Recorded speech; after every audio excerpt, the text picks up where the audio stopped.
Pai, nós te damos graças porque sempre é muito bom louvar e glorificar o teu nome e saber que o Senhor recebe o nosso louvor, a nossa canção, o nosso coração na tua presença. E nós somos gratos a ti porque o Senhor nos tem dado vida e vida abundante. E a tua vida vem de várias formas até nós, vem pelo teu Espírito que habita em nós, vem pelas bênçãos recebidas e derramadas em nossas vidas, e vem pela tua palavra que nós ouvimos e guardamos em nosso coração. Que de fato a tua palavra nessa manhã seja vida para cada um que aqui está, e assim ela se multiplique em outras vidas para teu louvor e glória. Abençoamos o teu filho, pastor Rodrigo, que veio com a sua família nos agraciar, nos abençoar nessa manhã.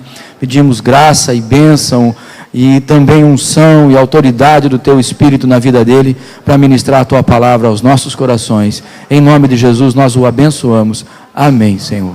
Amém. Glória a Deus. Amém, queridos? Como é bom estar onde o Senhor está, amém? É muito gostoso estarmos reunidos onde a presença do Senhor se faz presente. Como é bom estar no meio da congregação onde realmente a santidade do Senhor impera naquele lugar. E aqui eu sinto a presença do Senhor realmente falando aos nossos corações, em ouvir a voz do Senhor. É muito gostoso. Já cumprimentou a pessoa que está ao seu lado? Você chegou depois, cumprimenta a pessoa que está ao seu lado. Que bom que você está aqui. Isso. Às vezes você chegou depois do café. Glória a Deus. Bom dia, queridos. Eu me sinto à vontade aqui nessa igreja. Eu me sinto à vontade aqui porque essa igreja é uma igreja que tem muita afinidade com a igreja em Paulínia. Os nossos jovens, os nossos adolescentes têm uma afinidade muito grande com a igreja aqui de Araras. Então eu me sinto muito à vontade na presença do pastor Neto, do pastor Geraldo, do pastor César, dos pastores aqui da igreja. Eu fico muito feliz quando eu sou convidado para vir aqui. Paulínia é uma cidade pequena, uma igreja pequena. Eu gosto de igreja pequena. Eu não gosto de muito grande assim, porque a igreja pequena você fica tudo junto do pessoal, da galera. Então isso é muito gostoso. Bom dia, viu, queridos? Então abra a sua Bíblia, por favor, lá no livro de Atos, no capítulo 20. Eu fico feliz em ministrar a palavra, me sinto honrado, porque como o Neto teve esses dias lá na igreja, e ele disse algo que realmente é o que está no nosso coração. O que ele pensa eu também penso, o que ele sonha eu também sonho, que é realmente ministrar e falar do amor de Jesus para que um dia nós nos encontremos no céu. Como o pastor Geraldo abriu aqui em Apocalipse 7, eu tenho certeza que nós estaremos reunidos nessa congregação um dia, dizendo que Ele é santo, que Ele é santo, que Ele é santo. Então o nosso pensamento é igual, a nossa visão, se eu posso dizer assim, obrigado, querido, é igual, é o mesmo pensamento. Então eu me sinto à vontade em ministrar essa palavra em Atos capítulo 20, o versículo 7. Quem achou, diga amém. Diz a palavra: no primeiro dia da semana reunimos-nos para partir o pão. Qual é o primeiro dia da semana? Hoje. Eles se reuniram para partir o dia de ceia. E Paulo falou ao povo, pretendendo partir no dia seguinte, continuou falando até a meia-noite. Havia muitas candeias no piso superior onde estávamos reunidos. Versículo 9 diz: um jovem chamado Eutico, que estava sentado numa janela, adormeceu profundamente durante o longo discurso de Paulo. Vencido pelo sono, caiu do terceiro andar. Quando levantaram, estava morto. Paulo desceu, inclinou-se sobre o rapaz e o abraçou, dizendo: não fiquem alarmados, ele está vivo. Então subiu novamente, partiu o pão e comeu. Depois continuou a falar até o amanhecer e foi embora. Levaram vivo o jovem, o que muito os consolou. Senhor, obrigado por esta manhã, obrigado por estarmos em tua casa, te louvando, te adorando, te agradecendo por tudo aquilo que o Senhor fez, por tudo aquilo que o Senhor fará e continuará fazendo em nossas vidas. Que a tua santa palavra fale aos nossos corações, que nós possamos realmente abrir o nosso coração e ouvir, como foi dito aqui, ouvir a tua voz. Precisamos ouvir a tua voz. Precisamos ouvir aquilo que o Senhor tem para nós. Nós não somos uma igreja que ouve o que quer, mas somos uma igreja que ouve o que precisa ouvir. Então, Pai, em nome de Jesus, ajuda-nos a ouvir a tua voz, para a honra e glória do teu nome. Amém. Paulo estava chegando da sua terceira viagem missionária. E ele tinha muita coisa para contar, muita coisa para compartilhar com os irmãos. Paulo estava realmente entusiasmado com aquilo que Deus estava fazendo através da sua vida missionária. Paulo havia chegado com muitas notícias, muitos testemunhos, algo para compartilhar com a igreja. Então eles se reúnem no lugar e começa a compartilhar a palavra de Deus com a igreja. Ele começa, eu não sei se foi pregação, se foi um discurso, mas eu creio que tenha sido assim como nós estamos fazendo hoje, um bate-papo, compartilhando a palavra, tomando realmente um café junto. E Paulo estava com muita coisa para compartilhar com as pessoas. Paulo estava cheio da presença do Espírito Santo, para dizer aos irmãos aquilo que Jesus estava fazendo pela igreja e para a igreja. E a palavra diz que Jesus é o mesmo ontem, hoje e será sempre. Então ele continua fazendo para a igreja, ele continua fazendo pela igreja, ele continua ministrando a igreja. E Paulo estava realmente com as revelações do Senhor para passar a sua experiência.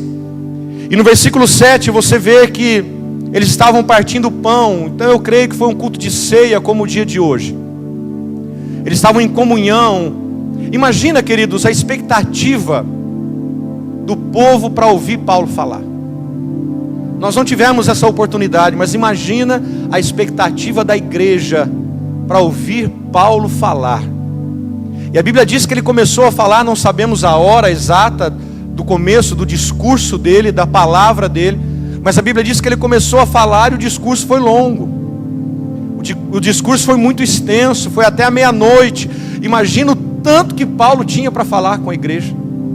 Às vezes nós nos preocupamos que o culto demora um pouco, que o culto demora 2 horas, que o culto demora 1h30, que o culto demora, as pessoas se preocupam. Aqui não, mas em Paulínia acontece muito isso. Aqui eu não vejo isso, o povo não está preocupado em ir embora hoje. O povo não está preocupado. Se o discurso de Paulo foi longo, imagina o meu, como é que vai ser? As pessoas não se preocupam aqui em Araras em ir embora para casa, ficam na igreja, compartilhando a palavra, compartilhando a alegria do Senhor. Eu cheguei aqui de manhã, meu filho falou assim para mim: nossa, o povo aqui é animado demais, logo cedo. Eu falei: pois é, ué, é um trem diferente. O povo animado, logo cedo, o povo já... Eu falei: esse é o povo de Deus, velho. Agora imagina a alegria de Paulo encontrar a igreja, a alegria da igreja encontrando Paulo para compartilhar da palavra, para compartilhar daquilo que Deus estava fazendo. Mas a Bíblia diz que existia um menino, um jovem. Essa palavra não é só para jovem. Muitas vezes as pessoas pregam esse texto só para jovem, mas eu também sou um jovem, não sou eu, um jovem de 40 anos já. Mas a Bíblia diz que existia um jovem, e ele estava sentado aonde? O que ele estava fazendo ali? Eu fiquei me perguntando quando eu estava meditando esse texto. E a Bíblia diz o nome dele. Queridos, quando a Bíblia diz um nome, quando a Bíblia relata um nome, especifica o nome de uma pessoa, aquilo é para que sirva de testemunho e para que sirva de exemplo, tanto para o bem quanto para o mal. Então a Bíblia diz o nome desse menino. Então isso quer dizer o quê? Que é para nós entendermos o exemplo e também não seguirmos o exemplo que esse menino fez. Todo mundo reunido, congregado, a igreja estava tomando a ceia, participando da celebração, atentos para ouvir o que Paulo tinha para dizer, e aquele jovem sentado na janela, fazendo o quê? Eu comecei a ir um pouquinho mais nesse texto, e a observar algumas coisas. Onde eles estavam reunidos, dizem os estudiosos, a Bíblia não relata, mas dizem os estudiosos, que aquela janela dava de frente para o porto, e muitos navios ali atracando, saindo, pessoas subindo, descendo. Dizem os estudiosos que aquilo chamou a atenção daquele jovem lá para fora, e ele começou a observar ali, começou a tomar um arzinho ali, ficar na janela. Eu creio que a igreja estava cheia por ele estar sentado na janela, pode ser, ou pode não ser também. Ele estava realmente curioso em ver o que estava acontecendo lá fora. Mas, queridos, isto espiritualmente tem algo profundo para os nossos corações. Às vezes as pessoas usam esse texto para brincar, para usar de piada, dizendo que aquele menino dormiu por causa do discurso de Paulo, que o discurso de Paulo era chato, que o discurso de Paulo... Não era. A palavra de Deus, ela nunca é chata, irmão. A palavra de Deus, ela se renova a cada manhã. A palavra de Deus, ela nunca é longa. A palavra de Deus realmente ela vem para satisfazer a todas as nossas necessidades. Se o discurso num domingo é muito mais longo do que no outro domingo, não interessa, porque naquele dia Deus realmente quer tratar ou agir de alguma maneira que venha suprir a minha necessidade. Então eu não entendo assim. Eu não entendo que esse menino dormiu porque o discurso de Paulo era chato. Imagina Paulo pregando, gente. Discurso chato é o nosso, agora de Paulo não. Paulo era Paulo, cara. Paulo, experiência tremenda que ele teve com Jesus. O homem se converteu de um perseguidor de igreja, passou a ser um seguidor de Jesus, falando do amor de Deus, usando o poder de Deus, curando pessoas, libertando pessoas. Imagina o que esse cara tinha para compartilhar. Agora me pergunto, o que aquele menino estava na janela? Será que não tinha lugar para ele? E dizem também os estudiosos que esse Eutico, esse tal Eutico, fazia parte da igreja. Não era uma pessoa qualquer. Não sabemos se ele tinha função ou não, mas ele fazia parte da congregação ali, da igreja naquele momento. Só que o problema foi o posicionamento dele. Agora eu pergunto para você, queridos, como anda o seu posicionamento em Deus? O estar sentado à janela, ele assumiu um posicionamento de indiferença. Porque todos estavam reunidos, participando da palavra, participando do culto, participando da ceia, e ele estava numa posição de indiferença. Ele estava sentado na janela, numa posição espiritualmente indefinida. Isso espiritualmente é isso que o texto nos ensina. A postura deste jovem, a postura desta pessoa, a postura deste homem. Este jovem representa uma igreja espiritualmente indefinida com relação à palavra de Deus. Uma igreja indefinida com relação àquilo que Deus está fazendo. Na hora do louvor aqui, eu choro demais louvor, eu não aguento, gente. Quando eu sinto a presença de Deus no ambiente, eu fico maravilhado, dá vontade de ficar aqui 2 horas só louvando, só adorando, porque aquilo vai enchendo, vai tomando o ambiente, aquilo vai realmente tomando as nossas vidas de uma maneira diferente. E já você vem logo de manhã, eu falei com o pastor Neto, se eu pudesse escolher em Paulino, também só fazia culto de manhã. Porque você já vem com a expectativa diferente, você já vem com um ânimo diferente, você acorda descansado, o seu espírito está diferente para receber aquilo de Deus. E hoje nós vemos muito isso. A igreja se posicionando em uma posição de indiferença. A igreja realmente estando alheio, desapercebido, distraído com as coisas lá de fora. As coisas lá de fora, queridos, estão chamando mais atenção do que a palavra de Deus. As coisas lá de fora estão chamando mais atenção da igreja do que a própria palavra de Deus. É só você observar o que está acontecendo. É só você realmente parar para ver aquilo que o que nós estamos vivendo nesses últimos dias. A própria igreja, a igreja de Jesus. Eu não estou falando igreja local, mas a igreja de Jesus, ela está em uma posição de indiferença. Isso me preocupa. Eu estava conversando com o meu pastor esses dias, e nós estávamos discutindo com relação a isso. A posição, a indiferença que a igreja está tendo com relação à palavra de Deus. A indiferença com aquilo que Deus está operando e está fazendo. Queridos, a igreja de Jesus está sentada na janela. Enquanto todo o povo está reunido, todo o povo está em comunhão, todo o povo está recebendo aquilo como nós estamos recebendo aqui, mas sempre existe alguém assentado na janela. Sempre existe alguém ali posicionado com uma situação de indiferença. Janela aqui, queridos, representa desinteresse pela palavra de Deus. Janela representa desinteresse E o interesse pelos prazeres da carne, pelos prazeres do mundo, pelos prazeres daquilo que lá fora está oferecendo. Esse jovem estava preocupado com o que estava acontecendo lá fora. Ele não estava preocupado com o que estava acontecendo dentro da igreja. Quem está entendendo, diga amém. A janela representa indiferença e desinteresse. E a posição dele era uma posição de indiferença. Queridos, a janela ela é atraente. A janela, ela chama atenção. A janela, ela te chama para fora se você não tomar cuidado. A janela realmente é atraente, mas a janela também é adormecedora. Ela adormece a vida do cristão. Porque aquele arzinho, aquela brisinha foi entrando no rosto daquele menino, aquele arzinho foi realmente tomando conta daquele menino, e a Bíblia diz que ele adormeceu profundamente. A palavra diz isso. A janela, ela é atraente, mas ela é adormecedora e ela é fatal. Fala para a pessoa que está ao seu lado, não senta na janela não, querido. Tem um ditado aí fora que tem muitas pessoas que ficam em cima do muro, né? O crente fica na janela. Nós precisamos tomar cuidado com a nossa posição. Nós precisamos, queridos, tomar cuidado com o nosso posicionamento. Eu falo isso com muito pesar no meu coração, porque Paulínia está vivendo uma situação muito crítica na política da cidade, uma situação muito crítica na liderança eclesiástica da cidade. O ano passado nós tivemos escândalo de dois pastores. Um pastor usava o dízimo da igreja para se prostituir. Ele se prostituiu com mais de 18 prostitutas. E são pastores de igrejas grandes em Paulínia.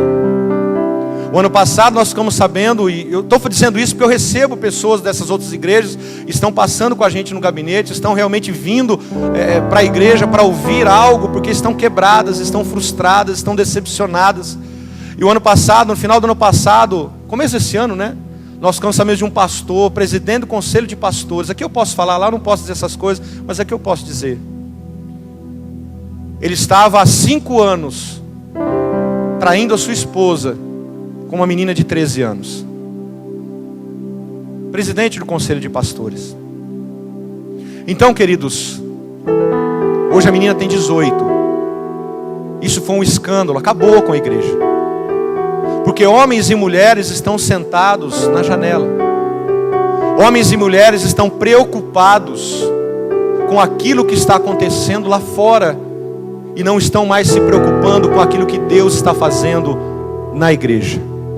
Com aquilo que Deus está falando na igreja. Aquilo que a irmã disse aqui no louvor, eu concordo com ela. Às vezes a gente só quer falar, e muitas vezes a gente não para ouvir Deus. E nós, a igreja de Jesus, precisa ouvir a Deus. Nós precisamos parar no momento da nossa oração, da nossa comunhão, tirar um tempo para falar: Senhor, agora o Senhor fala. Eu vou aqui para te ouvir. Eu estou aqui para escutar aquilo que o Senhor tem para a minha vida. Queridos, a janela é atraente. Mas a janela, ela adormece. E a janela, ela mata. A Bíblia diz que esse menino caiu do 3º andar. E ele o quê? Morreu. E é o que está acontecendo. Pessoas estão sentados na janela, adormecendo pela janela, caindo para fora da janela. Por que ele não caiu para dentro? Eu fiquei pensando num trem desse. Por que ele não caiu para dentro? Porque ele estava mais pendente para onde? Para fora. Porque se ele estivesse pendendo mais para dentro, ele caía para onde? E sabe o que o Senhor falou para mim, esse cair para dentro?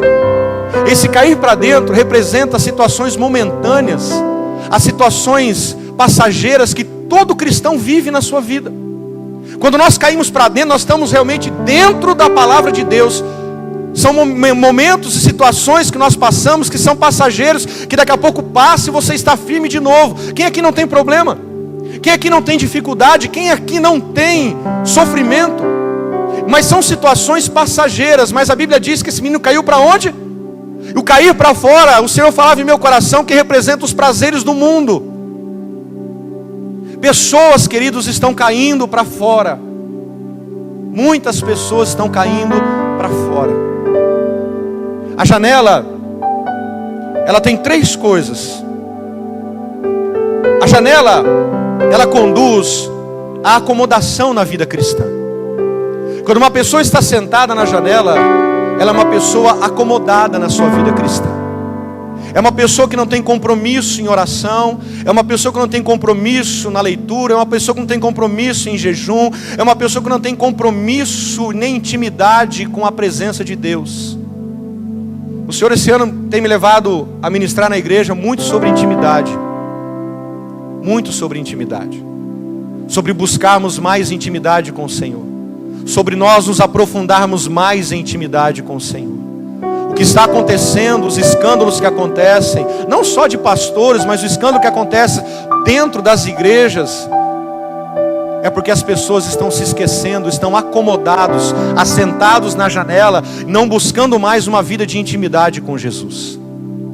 Não estão mais preocupadas em buscar uma vida de intimidade com a figura e a pessoa do Espírito Santo. Você entende isso? A janela, ela conduz à acomodação na vida cristã. Ele estava lá sentado, tomando um arzinho. O que ele estava fazendo ali, gente? O que ele estava fazendo ali? E Deus colocou esse texto para que sirva de exemplo para nós. Ou será que eles não tinham mais o que escrever e escreveram isso? O que está relatado na palavra é aquilo que serve de testemunho e de exemplo para cada um de nós. O segundo estágio da janela, o próximo passo, quando a pessoa está sentada na janela, ela entra numa acomodação espiritual e ela cai numa sonolência espiritual. A palavra diz que esse menino adormeceu profundamente. O cara dormiu mesmo na janela. Após a acomodação na vida espiritual, na vida cristã, esse menino entrou numa sonolência espiritual. E sonolência, ela traz 3 coisas para aquela pessoa que não é posicionada, para aquela pessoa que tem uma vida de indiferença com a palavra de Deus. 3 coisas que a sonolência espiritual traz na vida da pessoa. Primeiro, falta de vigilância nas tentações. Falta de vigilância. Se nós ficarmos e permanecermos assentados numa posição de indiferença na janela e não estarmos no meio da congregação, no meio ou no centro da vontade, vou mais a fundo, mas no centro da vontade de Deus, nós não seremos vigilantes em meio às nossas tentações. Todos são tentados. Todos passam por tentações. Independente, tentação não é só tentação na área moral ou sexual, tentação em todas as áreas da sua vida. Se nós permanecermos assentados na janela, nós entraremos numa sonolência profunda, e quando a tentação vier, nós não teremos capacidade de vigiar. A segunda coisa que a sonolência espiritual traz é a preguiça diante dos desafios. Amanhã você tem desafios, sim ou não? Amanhã você tem grandes desafios. Uma pessoa que tem uma vida de indiferença com relação à palavra de Deus e não se encontra no centro da vontade, mas está sentado à janela, é uma pessoa preguiçosa quando os desafios chegam. É uma pessoa que só depende dos outros, é uma pessoa que não consegue viver uma vida enfrentando os seus desafios. Não estou dizendo que você não pode pedir uma oração para um pastor, não pode ligar para o seu pastor para pedir, não é isso que eu estou dizendo. Mas uma pessoa que entra numa sonolência profunda, ela não tem a capacidade, não estou chamando ninguém de preguiçoso, por favor. Ela não tem a capacidade de enfrentar os seus desafios, e ela nunca consegue romper os seus limites. E a terceira coisa que a sonolência espiritual traz na vida de uma pessoa que está sentada na janela é a queda. Depois de tudo isso, vem a queda e vem a morte. A palavra diz que vencido pelo sono, fala para a pessoa que está ao seu lado, não deixa o sono te vencer, querido. Não é o sono físico, por favor, entenda isso. Não é o sono físico. Como é bom dormir 8 horas por noite. Você que consegue, Deus abençoe a tua vida. É a sonolência espiritual, entenda isso. A pessoa, ela cai. A Bíblia diz que ele foi vencido pelo sono, caiu do 3º andar e quando o levantaram ele estava morto. É o que está acontecendo com a igreja de Jesus. Nós estamos vivendo isso. uma sonolência espiritual. Pessoas estão morrendo, queridos. Pessoas estão morrendo. Pessoas estão sofrendo. Pessoas estão caindo. Pessoas estão se prostrando diante do pecado, da morte e do inferno. E a igreja está dormindo. Esse dia eu estava conversando com o bispo Zezinho. Eu falei: bispo, o que está acontecendo com a igreja? A igreja parece estar dormindo. Ele falou: não, filho, a igreja não está dormindo. A igreja está trancada num porão, com um som bem alto, dormindo e nem preocupado com aquilo que está acontecendo lá fora. Porque a igreja entrou numa sonolência espiritual. As pessoas estão caindo da janela, querido. Quando nós não caímos, as pessoas estão caindo da janela. E a Bíblia diz que ele caiu para fora. Então representa que ele se rendeu aos prazeres. Ele se rendeu aos prazeres da carne, se rendeu aos prazeres do mundo. Se ele tivesse caído para o lado de dentro, são situações momentâneas que nós passamos e que nós vencemos. Quem está passando por situações aqui? Eu estou, querido. Situações de dificuldade, situações de problema. Neto me acompanha muito, está sempre me ligando, orando comigo. Todos nós vivemos situações e amanhã viveremos. Mas o que nós precisamos é tomar um posicionamento. O que eu disse? Posicionamento na palavra de Deus. Posicionamento em uma vida de santidade com o Senhor. Nós precisamos resgatar, queridos, uma vida santa. O que me incomoda muitas vezes é que pessoas estão fazendo campanha para parar de sofrer. 7 semanas disso, 7 semanas daquilo, 7 semanas... Eu sei que ele não faz isso aqui, então eu posso falar. Não pode ser 6, tem que ser 7. Não pode ser 9, tem que ser 7, nem 8. Tem que ser 7. E quem disse que você tem que fazer campanha para parar de sofrer? Sendo que o próprio Jesus disse que no mundo nós teríamos o quê? Aflições. Mas tem de bom ânimo, eu venci. E ele diz assim: olha, eu estou dizendo essas coisas para que em mim tenhais paz.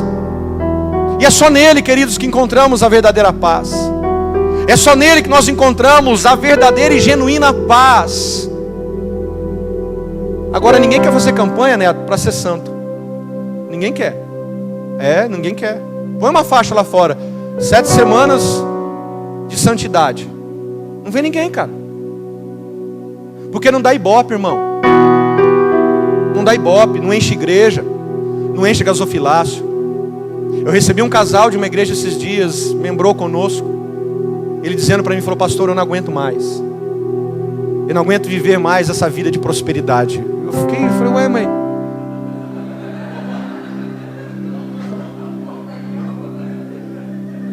Eu vou mandar uns trem desses para você aqui, Neto. Eu falei, mas como assim, filho? Explica. Eu falei, não, o senhor não entendeu. Todo lugar que eu vou é só vitória, prosperidade, vitória. Eu vim num culto aqui e o senhor falou sobre como entender o sofrimento. Eu preguei sobre Jó, o entendimento que Jó teve sobre o sofrimento dele. Ele falou, é assim que está aí fora. Eu falei, eu não sei, querido, porque a gente fica só mais aqui. As igrejas que a gente prega são igrejas com a mesma visão que a nossa. Então eu também não entendo esse tipo de coisa. São pessoas entrando numa sonolência espiritual.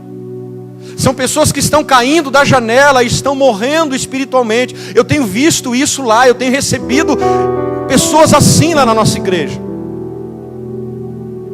Mas nós, queridos, precisamos realmente tomar um posicionamento diante do Senhor.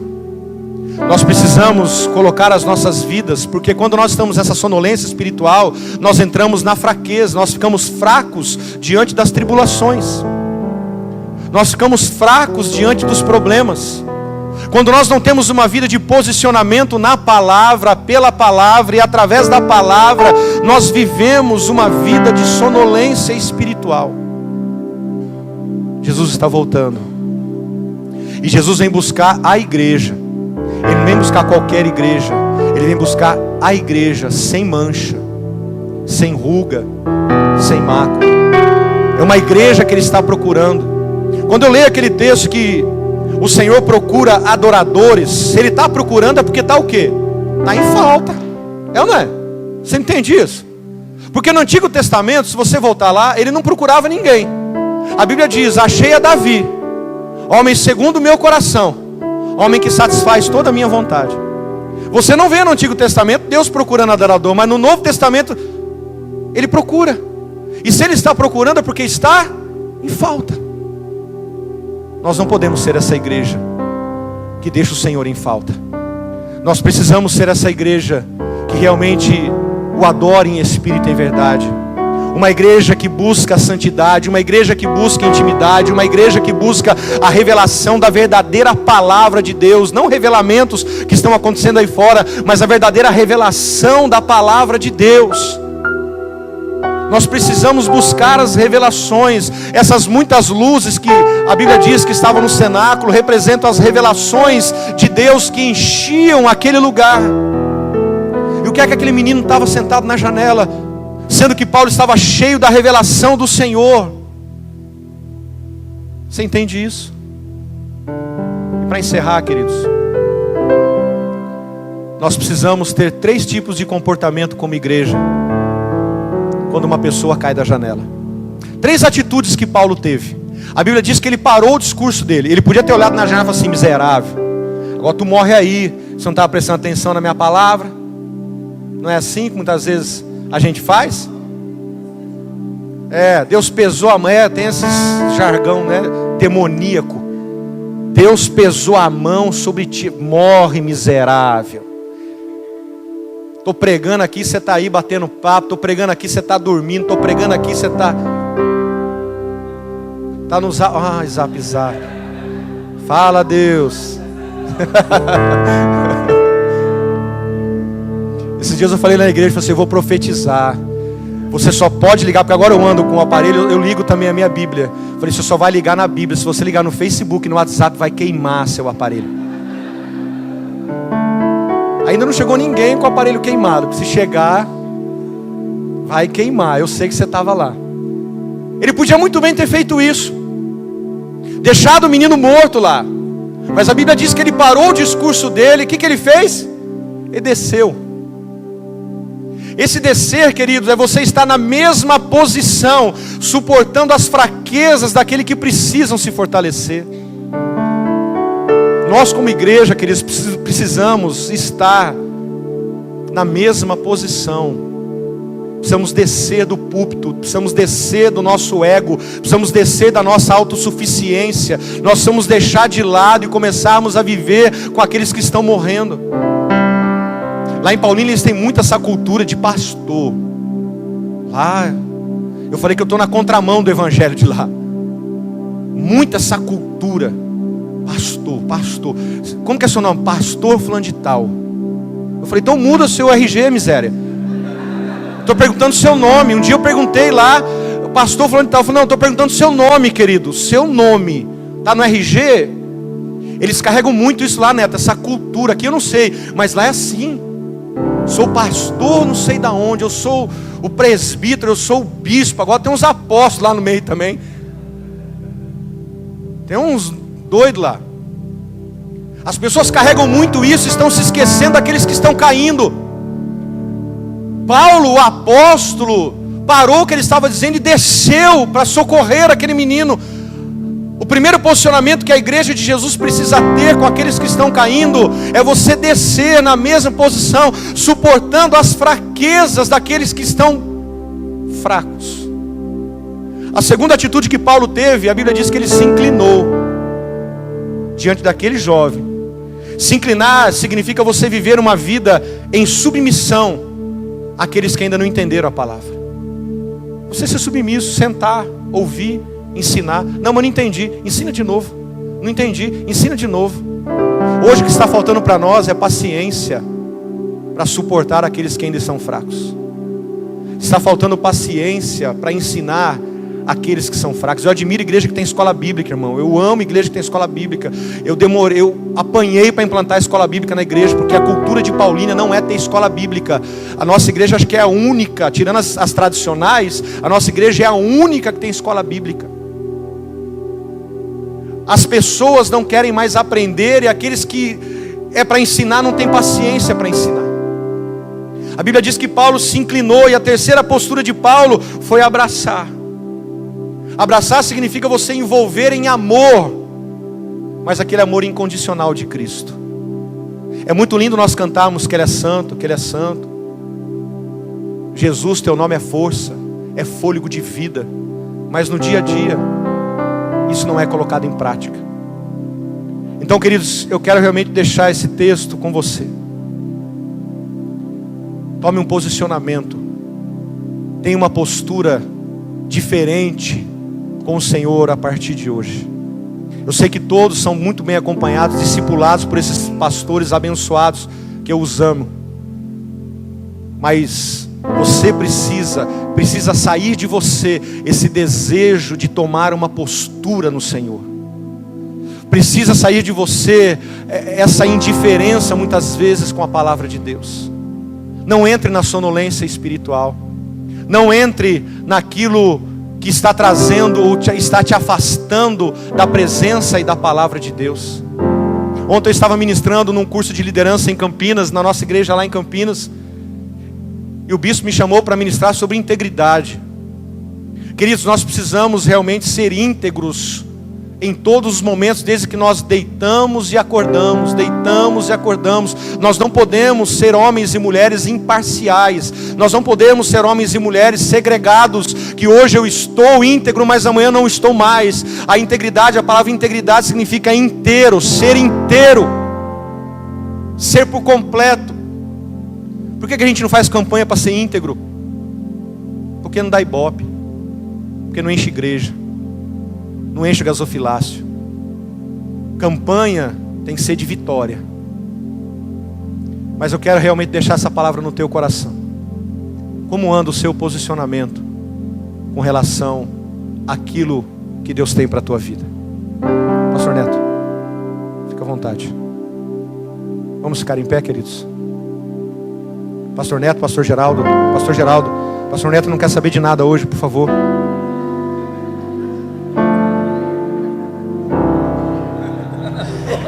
Ele está lá. Queridos, muito obrigado pela paciência. Muito obrigado, porque eu amo pregar a palavra de Deus. Meu discurso não foi longo, como o de Paulo, mas que você possa realmente não ter em sua vida jamais uma posição de indiferença. Não tenha jamais na sua vida uma posição de indiferença aquilo que diz respeito à palavra de Deus. Amém?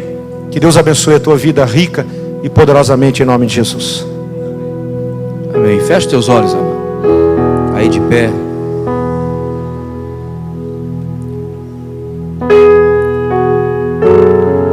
Permita que o Espírito Santo continue falando um pouco mais no seu coração sobre essa palavra.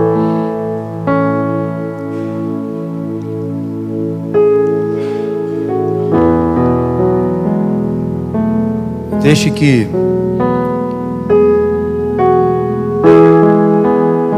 essas duas porções de Deus, o Espírito e a sua palavra, trabalhem na sua vida agora. E antes de nós celebrarmos a ceia, permita que Ele sonde o teu coração para ver como é que está a tua postura.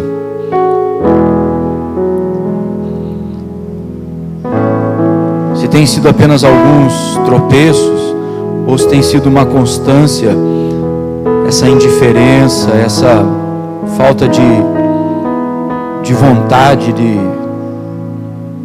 orar, de ler, de jejuar, de cumprir o teu propósito.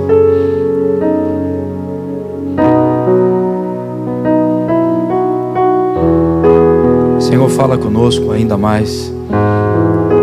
Aliás, eu peço que o Senhor complete aquilo que o Senhor já falou através do pastor Rodrigo aqui. O teu Espírito esteja trabalhando nesse momento em nossos corações. Antes de sairmos daqui, irmos para as nossas casas, para os nossos afazeres, Senhor, tens liberdade, tens autoridade para trabalhar no nosso coração agora.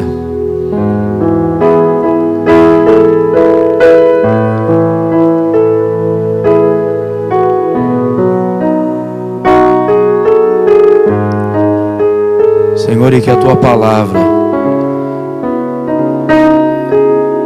ela tenha um espaço em nosso coração para produzir os frutos que ela precisa produzir na nossa vida. Senhor, se existem pedras ainda, ou se existem espinhos que vão atrapalhar a Tua palavra, nos mostre e nos ajude a removê-los, porque é somente pela Tua palavra que nós vencemos.